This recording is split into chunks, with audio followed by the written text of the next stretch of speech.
folks, this is me, Vishwas Narayan. I'm the host of this podcast. It's an honor for me that I'm doing podcast with Shyam, Sundar, Ramaswami sir, because I'll say why. Because not just everybody wants to educate people by being a teacher and also being in professional. I think Shyam sir has been one of the most influential people that I look back at.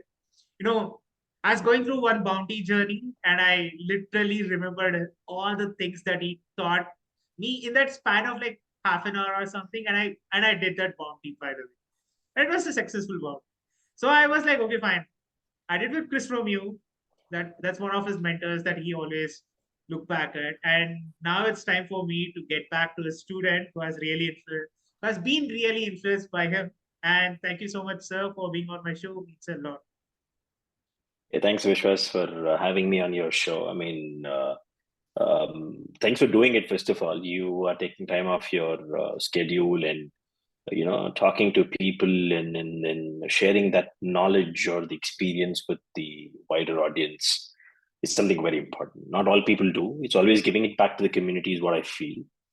Which was Chris taught me, and I'm following that in my everyday life. So I usually make this joke with Chris. Chris probably being the Raza Lul and I be the Batman. So he's the master who taught me everything. And yeah, I've had so many mentors, and he was one of the biggest influences. I've had mentors like Sashank and Sashank Dara and people like Chris Romeo, Jonathan Kessler, Andrea, and a lot of these people I've worked with them a lot. So I was up close with them and then learned the way that they do.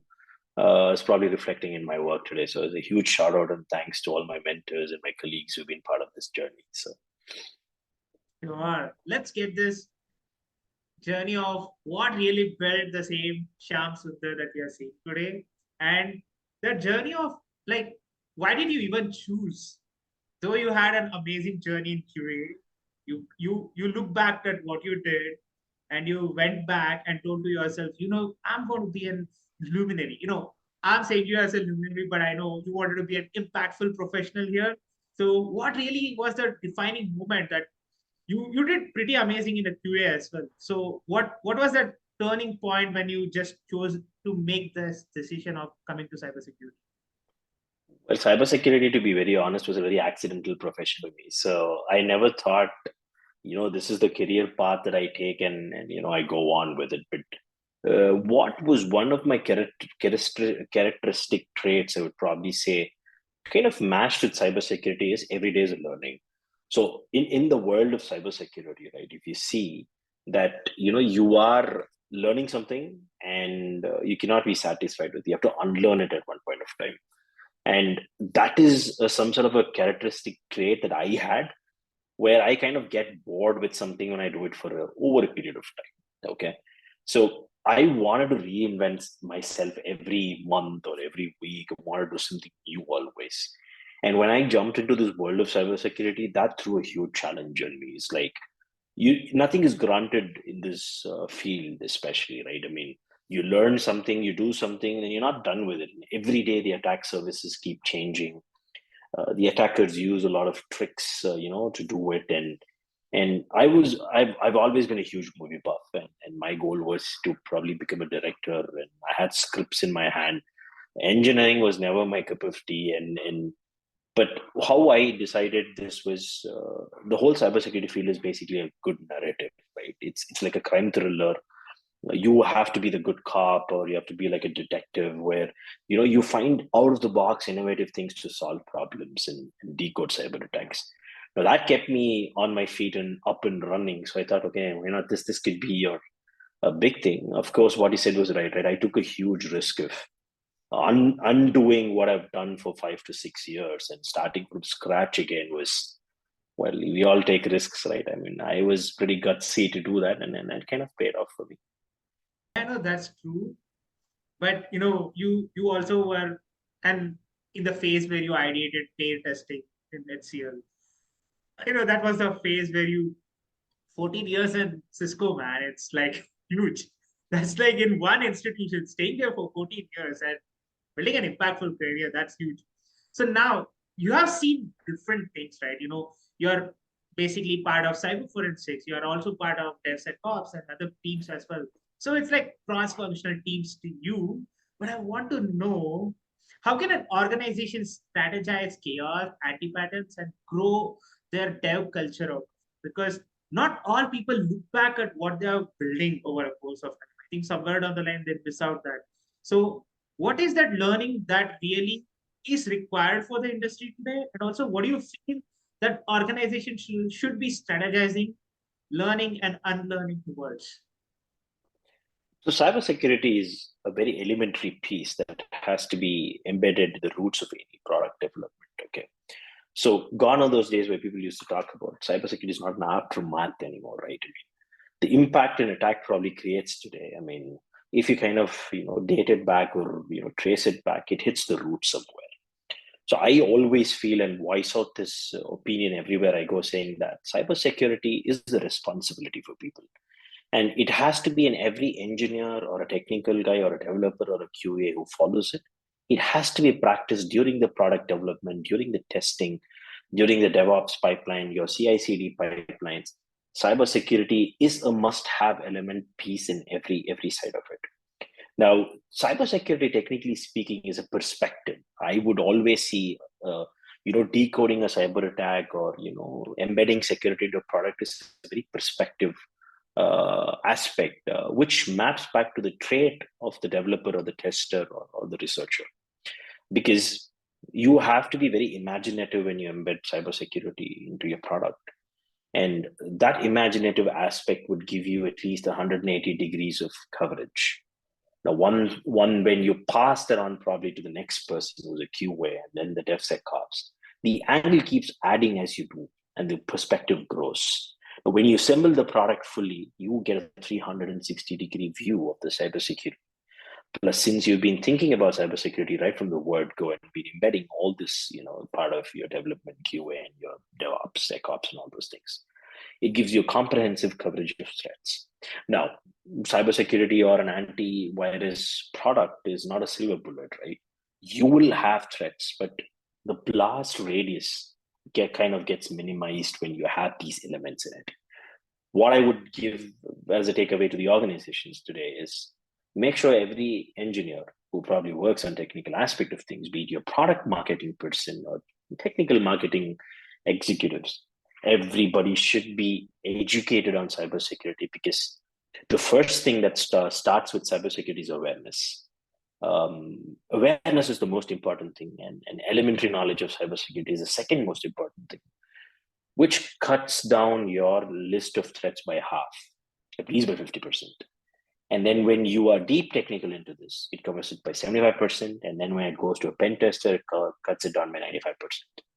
So the 5%, it's there. I mean, see, a lot of the world of unknowns is more in cybersecurity, right? I mean, so that's my probably advice to the organizations. Invest time and money on cybersecurity and on your talent. That's the most important aspect, I would say.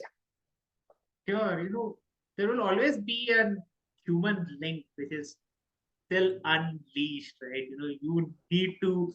It's the weakest link. Though he's like Chris Romero once said, I was like, that was the dumbest thing that he ever did. He thought he's turning down his system, but in the middle of a financial transaction, he had turned down the system of and bigger financial firm. And literally, he told me, no, that is something that I learned from the chaos. That is what it's all about. So now, basically, when I look back at everything, education, there's a missing gap between what a software engineer does, a QA does, and anybody. I think today probably it's filled with silos. And in a meanwhile, technology is coming up. We talk about enterprise grade products. We talk about open source softwares and things like that. So where should an organization really emphasize towards in terms of adoption? Because a lot of times when they think, let it be something like cloud adoption. Cloud adoption is something like, are we safe? That's the first question. And the next question is all about like, is the open source software good enough for us? So there is a lot of challenges in adoption as well.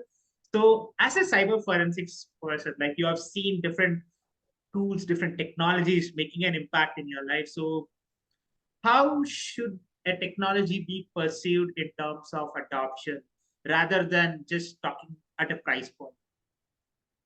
So scalability is something which is very important in terms of any software, right? I mean, you'd have probably heard about the Ticketmaster thing when Taylor Swift's concert was happening. The Ticketmaster server kind of crashed down, and that was probably some sort of like a huge thing for them. Like being Ticketmaster, one of the biggest platforms for online booking for these concerts and shows.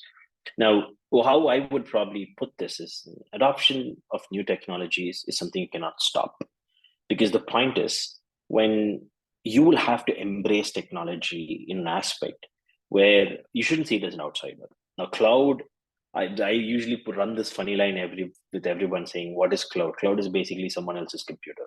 Okay, you're storing information in someone else's computer.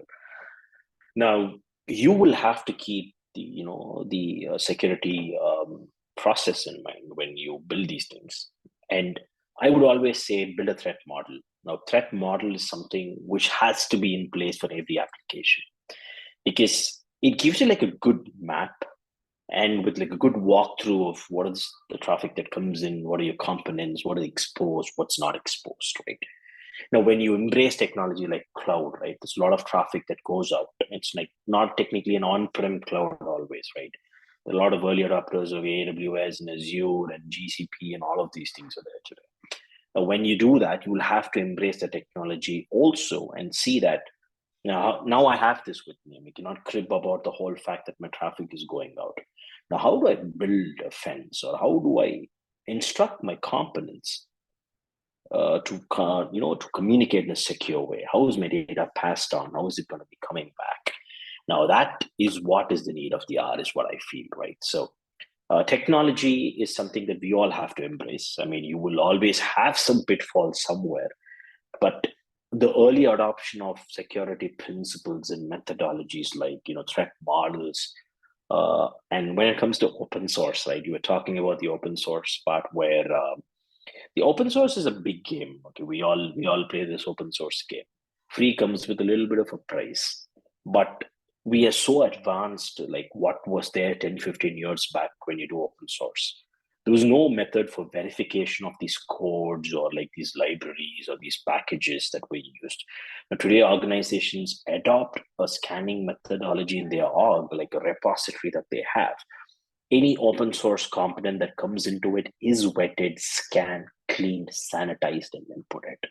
Now, this is applicable to all the Docker images that we are using today, right? I mean, see, malware and cyber attacks are everywhere, but how you have a process in place is what basically matters. Now, any third party or like an open source component that comes in, you have to scan, do a deep scanning, go do a code scanning, see what are the vulnerabilities that could probably exist, fix it, sanitize it, and put it back. And there's also a lot of support today for the developers to use secure coding practices. Now, OWASP has got its libraries, ESAPI libraries today. Now, all of these things are in place because everybody's adopting the open source culture and the cloud culture. Now, cloud security is something that is people still working on it. I mean, there are pitfalls in it, but there are the amount of awareness and the cybersecurity practices have improved tremendously up to 75% of what it was 6 to 7 years back. So give the time for the technology to develop. You kind of embrace it. You will have to put it in, and you have to heal. So that's my take on these two questions that you had for me. Sure. I think somewhere down the line, we forget scale. That is what is happening, right? We might not think it. I think I want to ask you two questions again. I'm sorry for that because Go for it. it's No it's worries. just like it's interdependent because the moment you came out of Cisco, it was not just a small devices that you ever took place, right? G is a different ball game. Like it's a medical devices, individual software has its own thing. Like I always give this example, a watch works pretty well and better than a software that you have written. That means a watch is just a mechanical component which is still working absolutely fine, and it's getting produced at scale and it's getting sold at scale. but still software is something which is supposed to be personalized, securitized personally, and things like that. So there was a rapid shift when you moved from Cisco to GE. So that was a different problem statement altogether. And thinking about scale matters differently between Cisco and GE, right? Because GE, everything is mission critical. That means every electronic medical devices has to be more secure than what they were yesterday. So, what was that shift that happened when you just just went out from Cisco to the GE? And also, how do you feel is that scalability in thinking secure is changing in the world today? Because it was a different problem statement that we faced in Cisco to G. But I want to know, how is security at scale taken care in different places that you have worked on? Okay, so I would probably address the scalability aspect here from not the software standpoint, but I'll probably slightly tweak this question with your permission in a way, no, No, no, go ahead. like saying that. So it's in the way saying that scalability with the mass number of devices. Okay, the only huge difference for me was one was a lot of excitement because I'm venturing into a healthcare industry where it's a separate ball game by itself, and I have no absolutely no ballpark figure of number of devices I would deal with. Now, the only common factor that remained between the normal industry and the healthcare industry was the investigation standpoint. And the number of investigations, the way we do investigations would be slightly different, but the base remains the same. But what was pretty overwhelming when you come to a healthcare industry is basically the danger of connected devices. Now, how it operates here is when a cyber attack happens in a normal industry, it's lateral movement with servers, data centers, and computers. But with healthcare sector, especially the medical devices, the adoption of digital is something that's happened off late. I mean, last 10 to 12 years, you'd probably take it, right? Now, this is a huge leap of faith, and it's a huge step where digitization is happening in the healthcare industries where all the manual records or your information that's passed on from your medical devices is getting digitized. So what you said about the watch example, right? I mean, the hardwares work well, but you want to write a whole new level of software that's going to sit and mediate all the data from the devices and give it back to you. Probably it can be the cloud, it can be the dashboard. What was really worrying was, from a standpoint, I would say, is medical devices basically operate in fleets. Okay, so the dangers of medical devices basically fleets, which means one medical devices could probably be connected to thousands of devices or hundreds of devices. Now, if one pulls the plug somewhere, right? I mean, if one gets hit, the lateral movement inside the medical industry is pretty massive. Okay, I mean, if it takes a hit, takes a hit. The second thing that we would probably look at from a forensic standpoint for a medical devices, if you take a computer or server or the network devices today, forensic has a set of standards. I mean, you can take the memory dump out of it and run volatility. You play around with data structures inside the memory, and then you can probably arrive at a conclusion. But the way we look at it for medical devices, there are a lot of unknowns again, because the operating system that runs is not a common Windows or a Linux. It's a custom-made, tailor-made Linux, which runs inside the medical industry today. Do we have the set of frameworks, or do we have the capability to inspect these devices? Now, what's the attack vector looking like? I mean, how the whole point is medical devices don't talk much to the outside world. Now, how is the attacker going to go outside, take away the data? How is it going to go? And the most important part is medical devices are built, procured, and shipped. Okay. Most of the times, the company's responsibility is not to implement the cybersecurity in the network, but only of the product. Are these being deployed properly? Is a hospital network, intact, the way it works, and all of those things matters the most here. Now, now you would see the cybersecurity perspective, the 360 degree again, right? I have built something secure. I have given this something, but is it being deployed the right way? Is it being put to use the proper way? Are you exposing something which you're not supposed to expose? Now that's when the cat and mouse game starts here. So that was the only kind of one question that I had in my mind, saying how do we scale from an investigation standpoint, because scaling of devices with the deployments is probably It's taken care by differently. But when you get into the healthcare industry, the rules are different, the standards are different. You have HIPAA, you have COVID, you have a lot of frameworks. Do these adhere to the investigation, and what sort of a freedom do you get to investigation? Do you have all the data available with you? What sits in the RAM? What perishes? Now that's a huge. I feel excited about it because the scope of learning is more, and it can be pretty out of the box because there's no holds bar here for you. I just tweaked the question a little because it suits to the scenario here. Yeah, that's the answer for you for this question. Sure, I was expecting this to be asked because you have worked in different aspects of cybersecurity. It was not just cyber forensics starting. Right? You started as I think I still remember one of your exit posts from Cisco. It told 14 years as an ODC. I forgot that thing, but it was like you took different roles, and I was like, I need to ask him as many questions as I can. So yeah, like just before starting this podcast, I really crashed my VM, which was running an amazing software, and I am like, oh God, what I have done. No, all of a sudden I'm thinking like, what is happening in the system? It was just simple. It was just me just running so many VMs in the backend, and my computer has taken so much stress over a course of time. So now speaking about something like stress, it's been a long, and I don't know the metric of it, like how much is the stress or whatever it is. But today there is a metric for everything. CVE, CVS is like there is a lot of things coming up today in the market that is setting up a standard.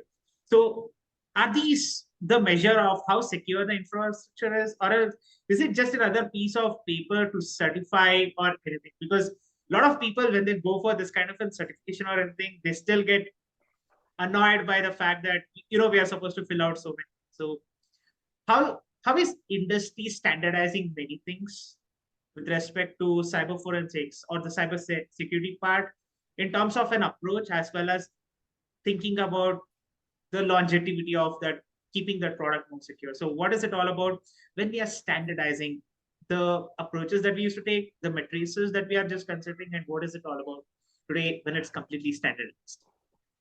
So when probably an organization, God forbid, gets hit by a cyber attack, right? It's all about resuming a service versus the impacted resources versus the time. So time is basically equal to money when it comes to a cyber attack. The number of minutes that your service is probably down, a product is down, would probably cost your reputation, is indirectly, like probably directly proportional to a lot of other factors.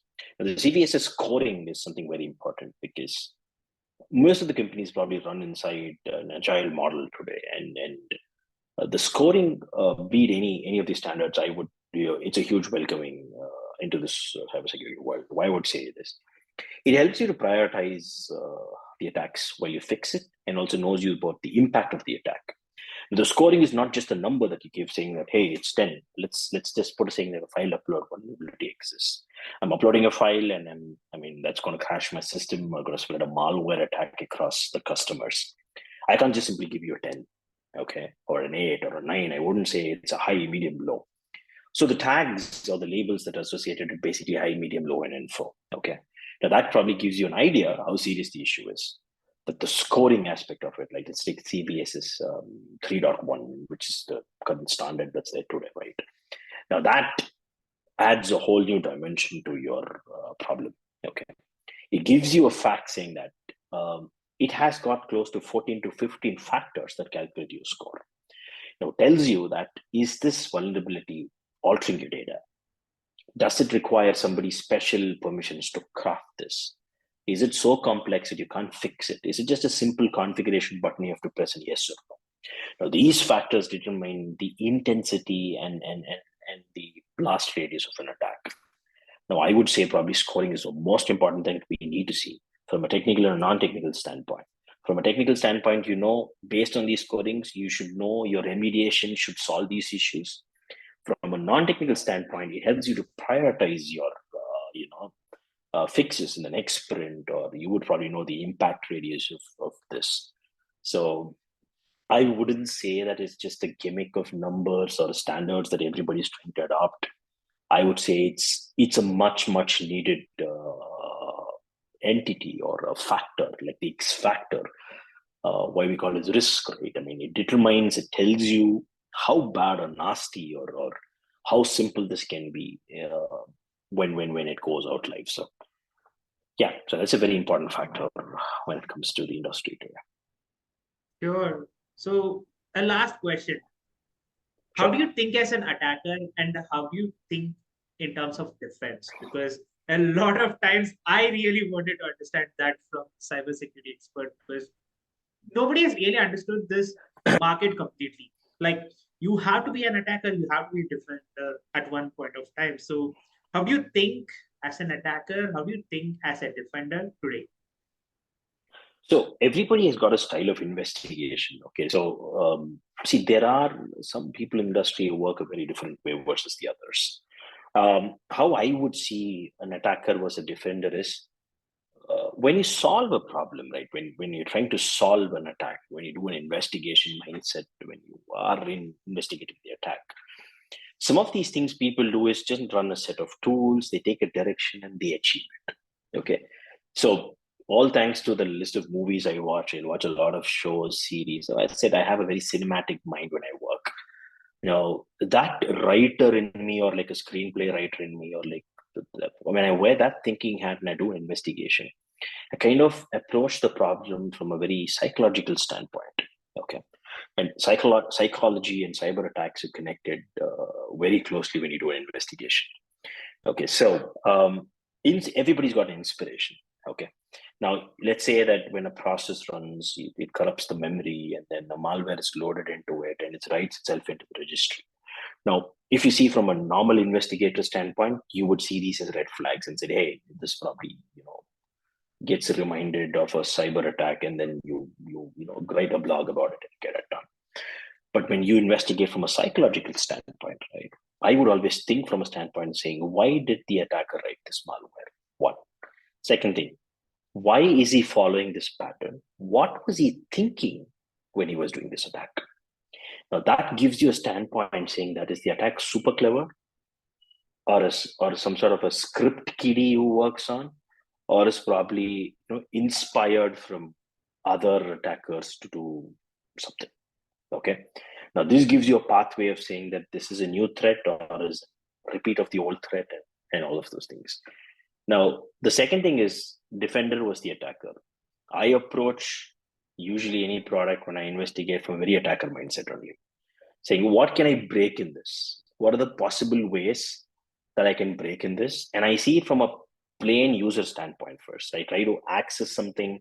Let's say I'm pen testing an application. I take the application just randomly. I don't even. So this is sometimes a very bad habit, but it works for me. So I randomly don't see any of these documents. I just start playing with it to see what's there and what's not there.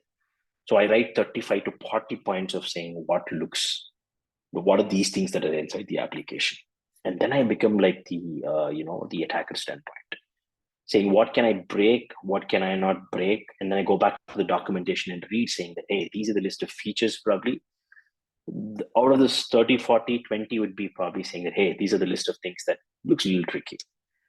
Now, then I come like a real attacker standpoint and try to exploit these things. So while I attack these things, I think about what are the possible ways that you can mitigate it. Now, if this parameter is turned off or on, if this parameter is not probably presented, would it help you do it?